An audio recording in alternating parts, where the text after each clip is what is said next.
मैं Subhash Chandra Nehru inter college मनसा छापर कुशीनगर। बच्चों, आज ऑनलाइन पढ़ाई हो रही है। प्रत्येक दिन आपको ऑनलाइन के माध्यम से हम लोग कक्षा 10 के छात्रों को पढ़ाएंगे। मैं सुभाष चंद्र हिंदी सहायक अध्यापक के पद पर कार्य करता हूं, इसलिए सरकार के आदेशों का पालन करते हुए मैं आज सूरदास के जीवन परिचय के बारे में आपको बताएंगे। महाकवि सूरदास का जन्म रुनकता नामक ग्राम में सन 1478 ईस्वी में पंडित रामदास के परिवार में हुआ था। पंडित रामदास शाश्वत ब्राह्मण थे। कुछ विद्वान सिही नामक स्थान को सूरदास का जन्मस्थल मानते हैं। सूरदास जी जन्मांध थे या नहीं, इस संबंध में भी अनेक मत है। कुछ लोगों का कहना है कि बाल मनोवृत्तियों एवं मानव स्वभाव का जैसा सूक्ष्म और सुंदर वर्णन सूरदास ने किया है, वैसा कोई जन्मांध व्यक्ति कर ही नहीं सकता। इसलिए ऐसा प्रतीत होता है कि वे संभवतः बाद में अंधे हुए होंगे। सूरदास जी श्री वल्लभाचार्य के शिष्य थे। ये मथुरा के गौ घाट पर श्रीनाथ जी के मंदिर में रहते थे। सूरदास का विवाह भी हुआ था। विरक्त होने के से पहले ये अपने परिवार के साथ ही रहा करते थे। पहले वे दीनता के पद गाया करते थे, किंतु वल्लभाचार्य जी के संपर्क में आने के बाद ये कृष्ण लीला का गान करने लगे। कहा जाता है कि एक बार मथुरा में सूरदास जी से तुलसीदास जी की भेंट हुई थी और धीरे धीरे दोनों में प्रेम भाव बढ़ गया था। सूरदास जी से प्रभावित होकर ही तुलसीदास जी ने श्री कृष्ण गीतावली की रचना की थी। सूरदास की मृत्यु सन 1583 ईस्वी में गोवर्धन के पास परसौली नामक स्थान में हुई थी। मृत्यु के समय महाप्रभु वल्लभाचार्य के सुपुत्र विट्ठल नाथ जी वहां उपस्थित थे। अंतिम समय में इन्होंने गुरु वंदना संबंधी यह पद गाया था।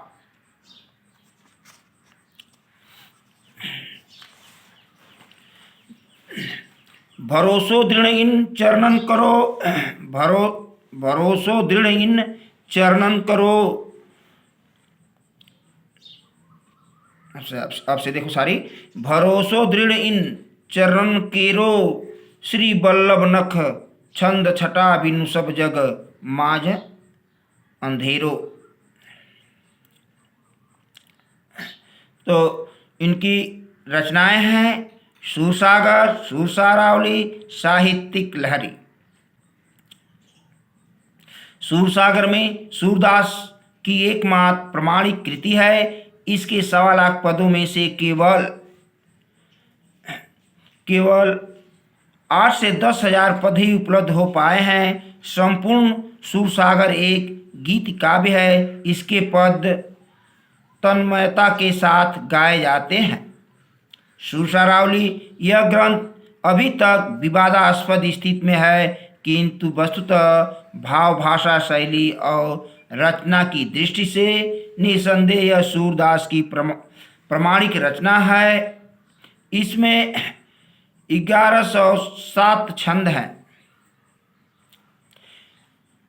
साहित्यिक लहरी में सूरदास ने 118 दृष्टकूट पदों का संग्रह है। इसमें मुख्य रूप से नायिका एवं अलंकारों की विवेचना की गई है। कहीं कहीं पर श्री कृष्ण की बाल लीला का वर्णन तथा 1-2 स्थलों पर महाभारत की कथा के अंशों की भी झलक है। सूरदास ने अपनी इन रचनाओं में श्री कृष्ण की विविध लीलाओं का वर्णन की है। इनकी कविता में भाव पक्ष और कला पक्ष दोनों समान रूप से प्रभावपूर्ण है। सभी पद गेय हैं, अतः इसमें माधुर्य गुण की प्रधानता है। इनकी रचनाओं में व्यक्त सूक्ष्म दृष्टि का ही कमाल है कि आलोचना अब इनके अंधा होने में भी संदेह करने लगे हैं। सूरदास की भाषा शैली। सर्वप्रथम सूरदास जी ने ही ब्रजभाषा को साहित्यिक सौंदर्य प्रौढ़ता प्रदान की। इनके काव्य की भाषा लोक प्रचलित ब्रजभाषा होते हुए भी साहित्यिक गुणों से परिपूर्ण है। इसके अतिरिक्त भाषा विभंजना, संगीतात्मकता एवं चित्रात्मकता तो सूरदास जी की भाषा की अपनी विशेषता है। इसमें लोकगीतों जैसी मोहक मधुरता एवं सहजता है। सूरदास जी की भाषा में जैसी कोमल कांत, पदावली, शब्द चयन की माधुरी, प्रवाह गीत, संगीत एवं ध्वनि की सजीवता पाई जाती है, जैसे अन्यत्र दुर्लभ है। सूरदास की शैली जो है, सूरदास के काव्य में दो प्रकार की शैली दिखाई देती है। एक है, प्रथम है सरल शैली, दूसरा कूट शैली। शैली की यह विशेषता है कि इसमें प्रवाह और सरलता है, इसे जनसाधारण भी समझ सकता है। सूरदास जी हिंदी साहित्य के प्रतिभा संपन्न कवि थे। सूरदास जी जहाँ वात्सल्य रस के सम्राट हैं, वहाँ श्रृंगार रस को सौंदर्य प्रदान करने में भी समर्थ हैं। इन्होंने विरह का भी अपनी रचनाओं में बड़ा ही मनोरम चित्रण किया है। हिंदी साहित्य के कृष्ण भक्त कवियों में इनका सर्वोच्च स्थान है। ये रहा इनका जीवन परिचय। अब आप लोग पद्य देखेंगे, सूरदास के पद्य। हाँ, तो सूरदास का पहला पद्य है, चरण कमल बंदो हरिराई, जाकी कृपा पुंग गिरि लांघ है, अंध है कौ सब कुछ दर्शाई, बहिरो सुनो गूंग पुनि बोले, रंग चले सिर छत्र धराई, सूर स्वामी करुणामय बार बार बंदो ते पाई। ये पद रहा है। अब आप सब शब्दार्थ देखें, जो कठिन शब्द हैं उनके अर्थ देखें। चरण माने पैर, बंदो माने वंदना करना, हरिराई माने श्री कृष्ण, पंग माने लंगड़ा, गिरि माने पहाड़, लाघय माने पार करना, दर्शाई माने दिखना, बहिरो माने बहरा, सुनैनो माने सुनना, पुनि माने फिर से, रंक माने गरीब, धराई माने धारण करना, तिह माने उष।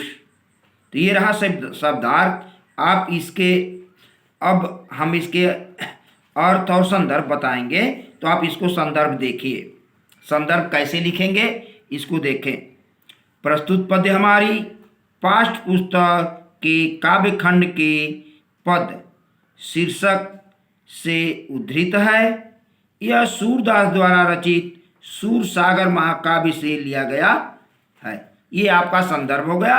अब उसमें प्रसंग लिखेंगे। प्रसंग उसी पद्य से लेते हैं, क्या वर्णन है उसको प्रसंग में डालते हैं। तो इस पद्य में है, प्रस्तुत पद्य में सूरदास जी ने भगवान श्री कृष्ण की महिमा का वर्णन किया।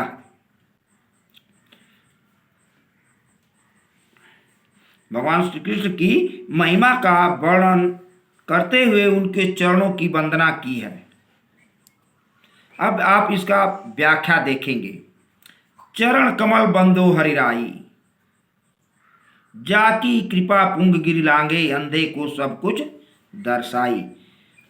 श्री कृष्ण के परम भक्त सूरदास जी कहते हैं कि श्री कृष्ण के कमल रूपी चरणों की महिमा का चित्रण करते हुए कहते हैं कि हे प्रभु, मैं आपके चरणों की वंदना करता हूँ, जो कमल के समान कोमल है, जो कमल के समान कोमल है। इनकी महिमा बार बार बार बार की है, जिनकी कृपा से लंगड़ा व्यक्ति, जिनकी कृपा से लंगड़ा व्यक्ति जो है पर्वत को लांग जाता है, जाकी कृपा पुंगिर लांगे। जिनकी कृपा से लंगड़ा व्यक्ति पर्वत को भी लांग जाता है, अंधे को सब कुछ दर्शाई, और अंधा व्यक्ति जो है व्यक्ति को सब कुछ दिखाई देने लगता है।